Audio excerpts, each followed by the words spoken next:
देवर विठ्ठल श्री ज्ञानदेव तुकाराम प्रभु रामचंद्र भगवान की जय। श्री गणेशाय नमः, श्री पांडुरंगाय नमः, श्री प्रभु रामचंद्राय नमः। मागिले आद्याईचे अंती प्रताप गे पडिला स्थिती कया श्री सुत घालो निरती शत्रुगुणाकडे नेला पै।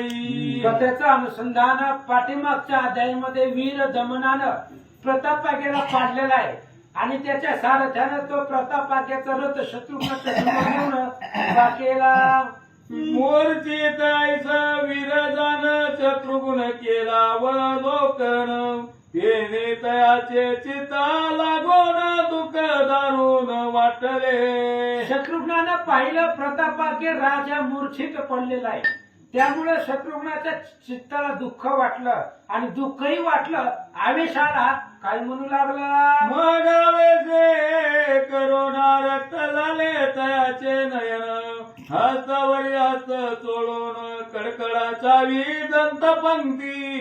शत्रुघ्नाला राग आलेला आहे, हातावरती हात चोळून दात वट एकत्र करून चावून रागाच्या आवेशामध्ये काय म्हणू लागला जैसा प्रकाळीचा अग्नी किंवा मत्यानीचा दिनमणी कैसा शत्रुगुण सोवणी पुसत विराते। प्रलयकाळीचा अग्नी असावा किंवा दुपारच्या 12 वाजताचा मध्यान्ह काळीचा सूर्य तेजस्वी असावा, तसा राग शत्रुघ्नाला आला। सगळ्या सैन्याला पुढे बोलवलं, काय म्हणतो अरे कवने विरास्व धरिला कवने प्रताप गे जिंकिला कोणा मरणा प्राप्त झाला मज निवेदा धड करी। शत्रुघ्नाने सांगितलं, कोण आहे असा युद्ध ज्यानं आपला घोडा पकडला, प्रतापाग्याला मारलं, कुणाचं मरण जवळ आलंय, असं कोण योद्धा आहे सांगा। ऐशी आई कोणी आतयाची वाणी सेवक वदती जोडणी पाणी दमन या नामे करणी सुभावो रायाचा पोत्रासे। आणि शत्रुघ्नाचं बोलणं ऐकून सैन्य म्हणू लागलं, महाराज सुबाहू नावाचा राजा आहे, त्या राजाचा मुलगा दमन, आणि त्या दमनानं आपला घोडा पकडला स्वधरिला म्हणून प्रतापाग्याशी क्रोध येऊन तयाशी केले युद्ध दारुण परितो वीर नाटोपे।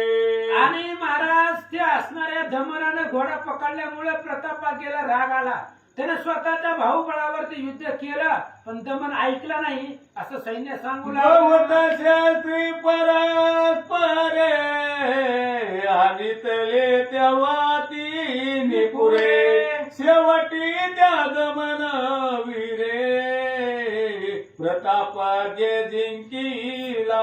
सैन्य शत्रुघ्नाला सांगू लागलं, महाराज एवढं युद्ध भयंकर झालं, परस्परामध्ये दोघे भिडले, पण दमनवीर बलवान निघाला आणि त्या दमनानं आपल्या प्रतापाग्याला जिंकला। मावलाटे दारुण तया पुढे घटिके वीर कवन युद्ध कौशल्य परिपूर्ण जाणे प्रतापी वीरतो।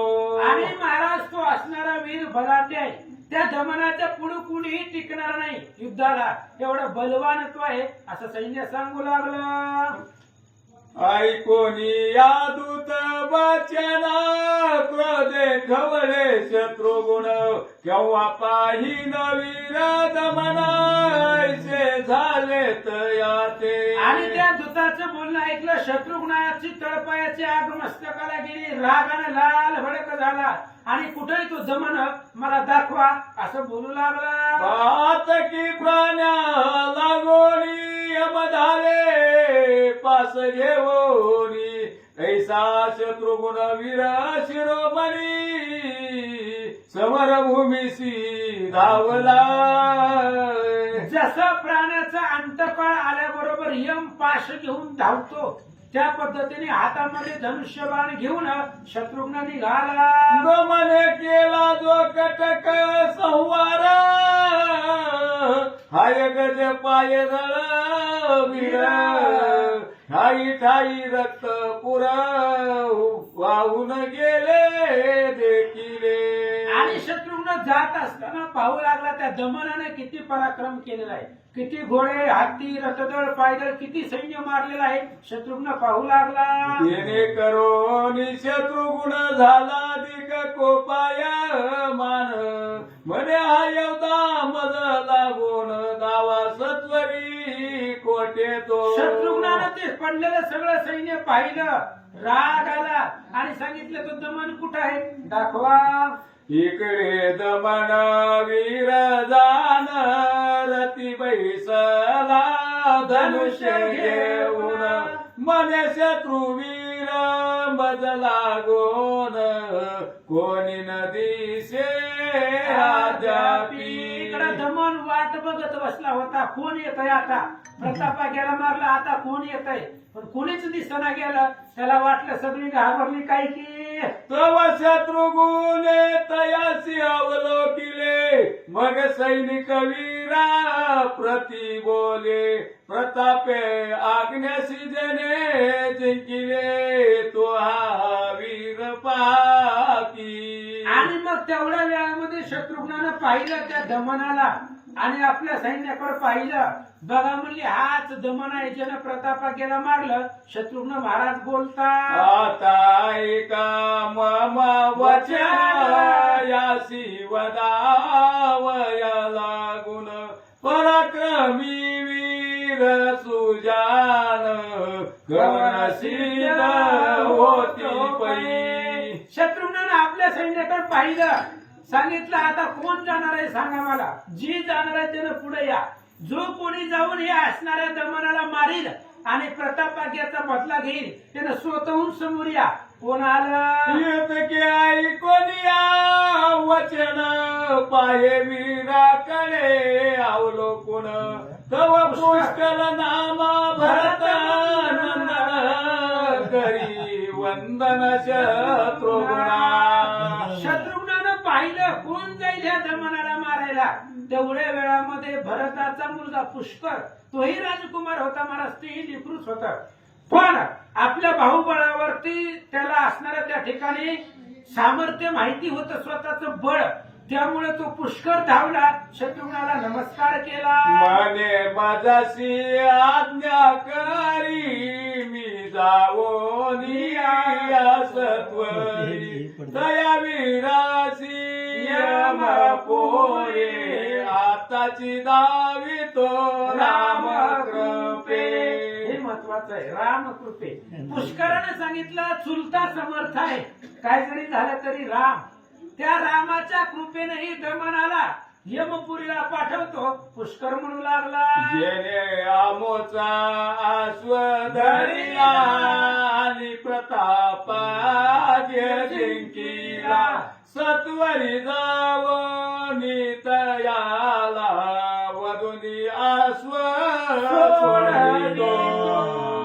पुष्कर सांगू लागला शत्रुघ्नाला, महाराज ज्यानं आपला घोडा पकडलाय, ज्यानं प्रतापाग्याला जिंकलेला आहे, मारलेला आहे, ते असणाऱ्या योद्ध्याला मी मारतो आणि आपला घोडा सोडवतो. पुष्कर बोलू लागला दासी समर्था सुना पुले जाण्याचे काय कारण करी आज्ञा मज लागून समरभूमीशी जावया. पुष्कराने सांगितलं महाराज मी असताना तुम्ही कशाला जाताय. म्हणले मी आहे ना, अजून मी आहे. आणि बायकोला काय काय वचन बोलून आला होता आपण ऐकले दुसऱ्या तिसऱ्या अध्यायामध्ये. कांतमतीला काय काय सांगितले होतं, तिने सगळे अलंकार युद्धाचे दिले होते. आणि कांतमतीने सांगितलं होतं बाकीचे पुळवाले तुम्ही येऊ नका, वीर पत्नीचा मान मला द्या, असं कांतिमती त्या पुष्कराची पत्नी बोलली होती. आणि पुष्कर सांगू लागला महाराज मी असताना तुम्ही जाऊ नका. मी जिंकिनायचे नाही सर्व प्रताप राघवाचा पाही निमित्त मात्र मी देही परिसत्ता तयाची. पुष्कराने सांगितलं शत्रुघ्नाला महाराज आता मी युद्ध करीन आणि मी जिंकन असं नाही, विजय देणारा राम आहे. मी उगा निमित्त आहे, निमित्ताला मी पुढे चाललोय. पण मला युद्धामध्ये बळ देणारा, माझा विजय करणारा, मला जिंकवणारा राम आहे. पुष्कर बोलू लागला, प्रतिज्ञा करीतो पणासी सर्व वीरासह दमनासी आजी न जिंकीन तरी मजसी घडती पातके ती ऐका. पुष्कर सांगू लागला, मी जर आज ह्या दमनाला जिंकलो नाही, त्याला जर मारलं नाही तर माझ्या डोक्यावरती कोणती कोणती पापं लागतात, लिस्ट सांगतो. रामचंद्राच्या पदाला गुण जे काविनमुख मूढ जन आत्मान मानिती मात्र पित्र वचन आणि निंदा करीती तयाची. पुष्करानं प्रतिज्ञा शपथ घेतली, जे मूढ लोक, अज्ञान लोक भगवंताच्या पायापासून लांब राहतात, जे आई वडिलांचं ऐकत नाही, त्यांची अवहेलना करतात, ती सगळी पाप माझ्या डोक्यावर बसती. तया लागून जी पातके मम मस्तकी पडती देते आईशे वचन बोलून हारिके सिद्ध झाला जावया. आणि ती सगळी पाप माझ्या मस्तकावरती बसतील असं पुष्कर शत्रुघ्नाच्या पुढे बोलला आणि युद्धासाठी तयार झाला. नागपती म्हणे ऋषी प्रती पुष्कळ भाषण ऐकून चिती आनंद झाला शत्रुघ्ना प्रती मग तयाशी आज्ञापित. आणि शेष महाराज वत्सयानाला सांगू लागले. असं पुष्कराचं बोलणं ऐकलं, शत्रुघ्नाला आनंद झाला आणि युद्धाला जाण्याची आज्ञा दिली.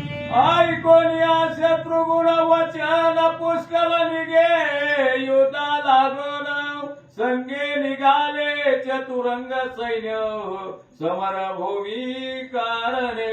अशा पद्धतीने पुष्कर युद्धाला निघालेला आहे आणि चतुरंग सैन्य सोबतीला घेतलेला आहे असं सांगतात. नाना वाद्य वाजविती शंखनाद घोष करीती मुखे राम नाम गरजती सकळ वीर ते काळी. नाना प्रकारच्या वाद्यांचा आवाज होतोय, प्रत्येक सैन्याच्या मुखामध्ये राम नामाचा घोष आहे. अशा थाटात निघाले. जे ते होता सुबाऊ सुत ते ते विराले गरजत गमान दे कोणी आतया प्रत सन्मुख झाला ते काही. जिथं दमन उभा राहिलेला होता तिथपर्यंत पुष्कराचं सगळं सैन्य जाऊ गेलं आणि दमन काय करू लागला. पुष्कले तयांच्या रथाशी रथ भिडविला त्वरेसी म्हणे ऐक रे मम वचनाशी सत्य तुझ वद तसे. पुष्करानं आपला रथ त्या दमनाच्या रथाच्या समोर येऊन उभा केला आणि उभा केल्याबरोबर त्या दमनाला पुष्कर काय म्हणतो. स्वामुचा स्वधरिला ते विचार पुरतान केला आमचा शत्रू होऊन वहिला प्राप्त झाला सी मरणाते. पुष्कराने सांगितलं दमनाला घोडा पकडायच्या आधी विचार करायचा असते. घोडा कुणाचा आहे, घोड्याच्या पाठीमागे कोण आहे. आता तू मरणाला प्राप्त झालेला आहे, सिद्ध झालेला आहे असं पुष्कर म्हणू लागला. प्रतापागे तो जिंकिला मनोनी काय पुरुषार्थ झाला आता मज समोर युद्ध कला दावी तुझी सत्वरी. पुष्कराने सांगितलं प्रतापाग्य राजाला जिंकलं म्हणजे काय लय पुरुषार्थी झाला काय, लय बलवान झाला काय. अरे माझ्या समोर किती तुझं युद्धाचं बळ आहे, माझ्या पुढे दाखव. मी कोणा जरी मानसी तरी ऐके सांगतो तुझसे भरत पुत्र स्वरचनासी राम आज्ञा पातलो. पुष्कराने सांगितलं दमनाला मी जर कोण आहे असं जर तुला वाटलं तर ऐक म्हणले. मी भरताचा मुलगा आहे आणि रामचंद्रानं मला या घोड्याच्या अश्वरक्षणासाठी पाठवलेला आहे. त्यामुळे तुला मारणं, घोडा सोडवणं माझं मुख्य कर्तव्य आहे. पुष्कर सांगू लागला. कोणी पुष्कलाचे वचन हास्य करी शुभ भाऊ नंदन मने ऐके बाबा वर्तमान तुझ लागी निवेदितो. पुष्कराचं बोलणं ऐकलं. दमनाला हसू आलं आणि दमन हास्य करून पुष्कराला बोलू लागला.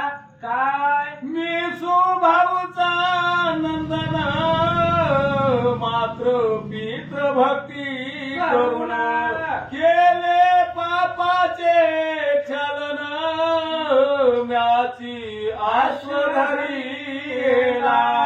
दमनाने सांगितलं सुबाहूचा मुलगा आहे मी. आई वडिलांच्या सेवेचं बळ आहे, पुण्य आहे. त्या पुण्याला पाप संपलं आणि त्या पुण्याच्या बळावरती घोडा पकडलाय असं दमन बोलू लागला. समरी करावा परा कर्म हेची आमुचे कर्म तरी तुझशी हा संग्राम करणे मज आवडे. आणि त्यानं सांगितलं युद्धामध्ये पराक्रम करणं हे आमचं योद्ध्याचं कर्तव्य आहे, म्हणून तुझ्या बरोबर युद्ध करायला मला आनंद आहे असं दमन बोलू लागला. शत्रुगुण सह सकल वीर योद्धा यावे मग समोर ऐशेची दास त्वर तुझी दृष्टी पडलाशी. दमनाने सांगितलं अरे मी त्या शत्रुघ्नाची वाट बघतोय, त्या शत्रुघ्नाला कधी मारण असं झालंय. आशुती म्हणले आता शत्रुघ्न नाही तर नाही तू तरी आलाय म्हणले, आता तुला मारून त्या शत्रुघ्नाला मारतो.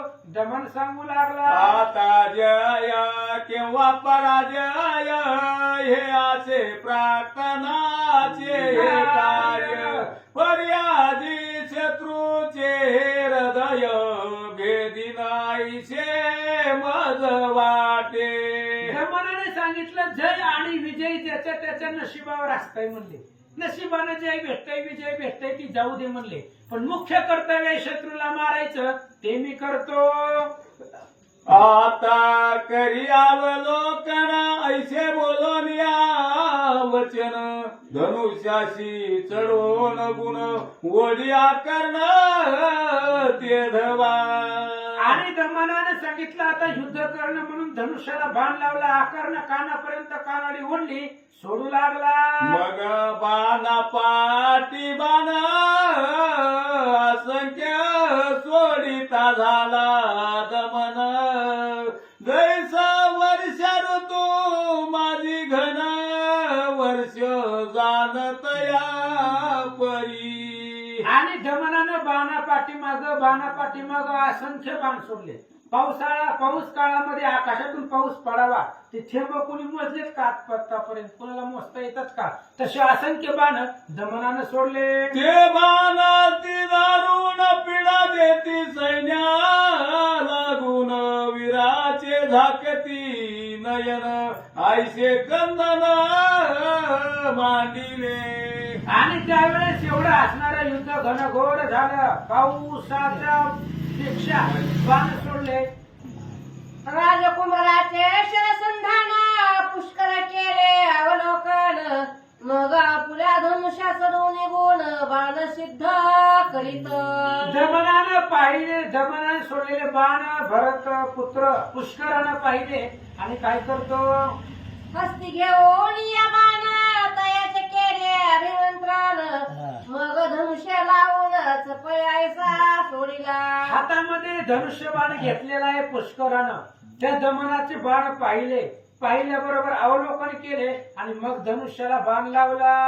तयापासून मूर्तिमंत अगदी धडकला शत्रू सैन्यात वाटे ब्रह्मांड समस्त जाळी लक्षण न लागता. पुष्करानं अग्निबाण घेतला, तो बाण धनुष्याला लावला आणि त्या ठिकाणी ब्रह्मांड जाळेल एवढा अग्नी त्याने निर्माण केला. अगदी ज्वाले करुणी जाळू लागले दमन सैन्य तशाची गजाश्व स्पंदन दग्ध होते चालले. पुष्करानं जो अग्नी सोडला त्या अग्नीने दमनाचं सैन्य जळू लागलं. सैन्य नव्हे तर हत्ती घोडे दळ सगळं जी काही सैन्य होतं सैन्य धडाधडा जळू लागलं. ऐशी वर्तता माता सेन दिन होऊन पळत तरी लागे ज्वाला धावत तया लागी जळावया. आणि सैन्य पळू लागलं दमनाचं, तरी असणाऱ्या अग्निबाणामध्ये बळ होतं. अग्नी त्यांच्या पाठीमाग धावू लागला. नसे पळाया पळावया पंथ ऐसे पावके केल्यात भूत दोष दिशा करून व्याप्त सकळ वीरे कोंडिली. आणि पुष्कराच्या अग्निबाणाने एवढा पराक्रम केला की 10 दिशेला अग्नीनं चारी बाजूला सैन्य घेरलं गेलं आणि मध्यभागी कोंडावत असं अग्नीच्या जाळ्यामध्ये सगळं सैन्य अडकलं. ऐशी दशा पाहुणी दमन ह्याने धीर धरा एक क्षण आताच्या अग्नि शांत करून पराक्रम गावितो. दमनानं पाहिलं आपलं सैन्य जळू लागलं. त्यावेळेस त्यानं सैन्याला धीर दिला आणि त्या अग्नीचं निवारण कसं करतो. मी असता वीर शिरोमणी काय करीला शत्रूचे अग्नी तुम्ही पाहावे धरी धरुणी दमनाचे पराक्रम. दमनाने सांगितलं घाबरू नका म्हणले. अग्नीमध्ये जरी असला तरी सुद्धा मी तुमची रक्षा करतो म्हणले. अरे मी बरोबर असतानाही शत्रूचा अग्नी काय करणार आहे, माझा पराक्रम बघा. ऐसे बोलवणी वचना करी वारुणस्त्र प्रत्येरान हृदय धारा वर्षता धन अग्नि शांत झाला. अशा प्रकारचं बोलला. पाण्याचं अस्त्र सोडलं गेलं, पाणी आलं, अग्नी संपला. पुष्कराचे सैन्यात मेघ वर्षा परमित विजा कडकडोनी पडत तेने सर्व दचकले. वरून अस्त्राचा एवढा प्रभाव झाला की आकाशामधून पावसाच्या धारा पडू लागल्या, विजा चमकू लागला. पुष्कराचं सैन्य घायाळ झालं. अतिवृष्टी होऊनी पाहे शेना वाहे जलप्रवाहे मळती समये बरा नव्हे आजी आम्ही नत गो. वरून अस्त्राचा एवढा प्रभाव झाला की त्या रणांगणाच्या ठिकाणी नदीच्या नदी वाहू लागली आणि सगळं सैन्य पाण्यामध्ये वाहून चाललं. सकाळ भरली हुडहुडी एक शब्द नये तोंडी झाली देणे बापुडे उपाय काही नसुचे. एवढी असणारी पाण्यामध्ये वाहून चालली, थंडी अंगामध्ये पुसली गेली. कोणाला काही बोलताना शब्द फुटना अशी अवस्था पुष्कराच्या सैन्याची झाली. ऐशी दशा झाली सैन्यात तो पुष्कर वायू स्वप्रेरित तेने सुटला झंझा मारुत मेघडंबर हरपले. पुष्करानं पाहिलं आपलं सैन्य पाण्यात वाहून चाललं. लगेच असणारा वायू अस्त्र सोडलं आणि वाऱ्यानं आलेलं आभाळ घालवलं. शत्रू सैन्य मागे जाणं सुटला प्रळीचा पवन उड लागले सगळे सैन्य ऐसा कांत होता. पुष्करानं वायू अस्त्र सोडलं, ते असणारं वारं दमनाच्या सैन्यात पुसलं आणि पाला पाचोळ्यासारखं सैन्य उडू लागलं. वृतावरील तपडती गज आकाश माझे उडाती पायानं ठरे क्षिती प्रती नग्न होते सकाळी रथावरती रथ वाऱ्याच्या आवेशानं उडू लागले. हातीन घोडे आकाशामध्ये उडू लागले. जमिनीवरती पायच ठेवून देण्यात गेला. एवढा प्रभाव वायू अस्त्राचा झाला. ऐसा झाला नथ वीर चाले भयभीत म्हणते आधी प्राणांत होया निश्चय. अशा प्रकारे पाला पाचोळ्यासारखं सैन्य दमनाचं आकाशामध्ये उडू लागलं.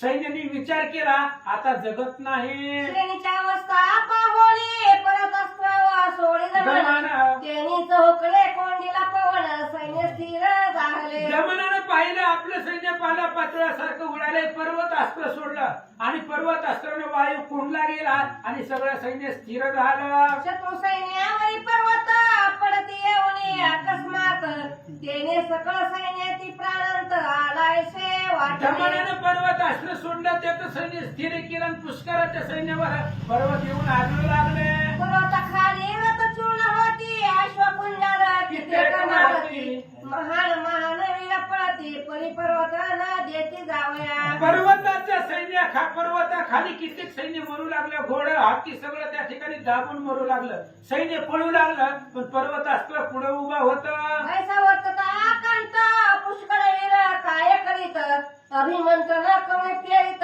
व्रतस्प्रती ते वेळी. अशा प्रकारचा आकांत झाल्याबरोबर सगळ्या शस्त्रांमध्ये रण धीर आणि बलवान शस्त्र ज्याला तोड नाही असं वज्रास्त्र, त्या वज्रास्त्राचं स्मरण पुष्कराने केलं. सकळ शस्त्रा माझी थोर ऐसा सुटता व्रत प्रखर सकळ पर्वत झाले चूर एक क्षणान लागत. पर्वताचं निवारण करण्यासाठी वज्र यांचे इंद्र देवाकडे आहे. इंद्र ते वज्र कुठल्याही पर्वताचं पीठ करतं आणि अशा प्रकारचं प्रखर वज्र पुष्कराने सोडलं. दयास्त्रचे वेग करुणी सैन्य सहज पाळे मरण वीरण कटी तया पुढे जाण अभिमान न चले त्या कवनाचा अस्त्राच्या पुढं वज्र अस्त्राच्या पुढे कोणाची ताकद चालना गेली, सगळं सैन्य घायल झालं. काय करतात? ऐसा वाटला कंत दमनवीर अवलोकित तवर येऊन अकस्मात व्रजे तोडिले हृदयाशी. अशा प्रकारचा आकांत झाला. दमनानं पाहिलं, धनुष्याला बाण भात्यातून काढूस तर धनुष्याला लावूस तर वज्र दमनाच्या हृदयावर आदळलं. ओ वीर पराक्रमी दुर्धर हानोनी ह्या मनोनी साहिला व्रत वज्र पहार पहार. कोणी मूर्छना येऊन भूमीवर पडला जाणे ते काळे. तो असणारा दमन बलवान होता म्हणून वज्राचा प्रहार सहन केला पण पडला. वज्रानं कोणीही जगत नाही, त्यामुळे मूर्छा आली आणि दमन नावाचा योद्धा जमिनीवर पडला. ऐसे वर्तता समलंगणी वीरोबन राहे कोणी उरली सेना गेले पळवणे प्राणरक्षणा करणे. दमन राजकुमार पडल्यामुळं बाकीचं जे सैन्य होतं ते सगळं दश दिशेला पळून चाललं. सुते घालून रथाशी नेले मूर्छित दमनाशी. इकडे पुष्कळ उईरे वायघोषे जय जय जय जयकार पै केला. आणि तिकडे असणाऱ्या दमनाला त्या ठिकाणी रथावरती घातलं आणि घेऊन गेले. इकडे पुष्करानं जयवाद्य वाजवित शत्रुघ्नाकडे निघाले. पुष्करवीर धन्य म्हणून वर्णित शस्त्रुघ्न आता पुढील अध्यायी युद्ध खंडन पराशय कथेले. पुष्कर धन्यवीर आहे. जनप्रतापाग्याला मारलं, त्या दमनाला पुष्करानं मारलं. त्याच्यामुळे शत्रुघ्नाला आनंद वाटला. पण आता या दमनाचा बाप सुभाऊ राजा आहे आणि तो असणारा सुभाऊ येणार आहे आणि कसं कसं युद्ध करणार आहे ते उद्या त्याला ऐका. ते ऐकता श्रोते जण पावतीवीर रसे स्फुरण तयावे नवे कर जोडून दत्तादास विष्णू शर्मा. इति श्री महापुराणे सवादे राम विजय मग चतुर्दशा पुंडलिकोधारी विठ्ठल श्री ज्ञानदेव तुकाराम पंढरीनाथ भगवान की जय.